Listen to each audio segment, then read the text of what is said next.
एक शिष्य का मजदूर के साथ भद्दा मजाक। लेकिन एक बार की बात है, एक बार एक अध्यापक एक संपन्न परिवार के शिष्य के साथ कहीं जा रहे थे, तो उस शिष्य को कुछ मजाक सूझी, क्योंकि उसको रास्ते में किसी गरीब मजदूर के जूते दिखाई दिए। उसने अध्यापक से कहा, गुरुजी, अगर हम इन जूतों को छुपा दे तो कितना मज़ा आएगा। देखते हैं कि मजदूर पर इसका क्या असर पड़ता है।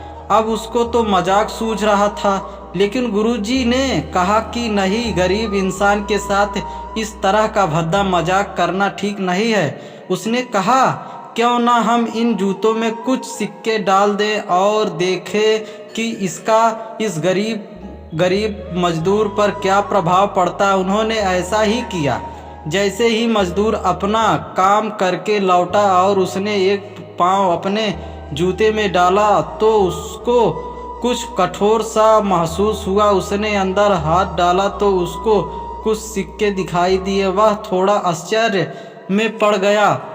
आसपास किसी को देखा तो कोई भी दिखाई नहीं दिया। वापस उसने दूसरे पैर में अपने जूते में डाला और वापस उसको उसमें कुछ सिक्के दिखाई दिए। अब दोनों जूतों के सिक्कों को उसने अपने हाथों में रखा और प्रभु की तरफ इशारा किया, हे प्रभु, पता नहीं किस भले मानुस ने यह सिक्के मेरे जूतों में छुपाया है, लेकिन जिसने भी छुपाए हैं उसको मेरी दुआ है, ताकि इन पैसों से मैं अपने बच्चों और पत्नी के लिए कुछ खाना और दवाइयाँ ला सकूँगा।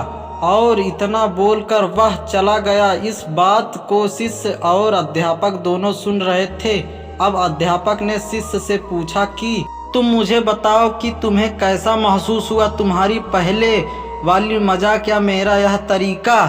तो उसने कहा कि गुरुजी, मैं आपसे क्षमा चाहता हूँ। अब मुझे समझ आ गया कि सच्ची खुशी किस चीज़ में है। जब हम किसी की मजाक उड़ाते हैं तो हमें कुछ पल का आनंद मिलता है, लेकिन इससे हमें बद्दुआ मिलती है। लेकिन अगर हम किसी की मुश्किल परिस्थितियों में मदद करते हैं और जिसकी भी हम मदद करते हैं उसको भी नहीं पता कि हमने उसकी मदद की, लेकिन अंदर ही अंदर हमें पता है कि हमने उस इंसान की मदद की है, यही सच्ची खुशी है। जब हम दूसरों को खुशी देते हैं तो हमें सच्ची खुशी मिलती है।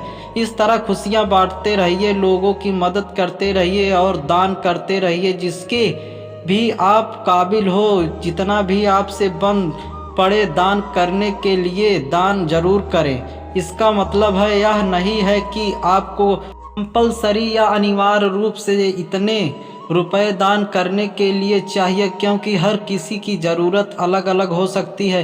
अगर आपकी किसी को पैसा का दान नहीं कर सकते तो कम से कम चीज़ों का दान तो कर ही सकते हैं। मुझे पूरी उम्मीद है कि यह आपको ज़रूर अच्छी लगी होगी। आपको कीमती समय देने के लिए धन्यवाद।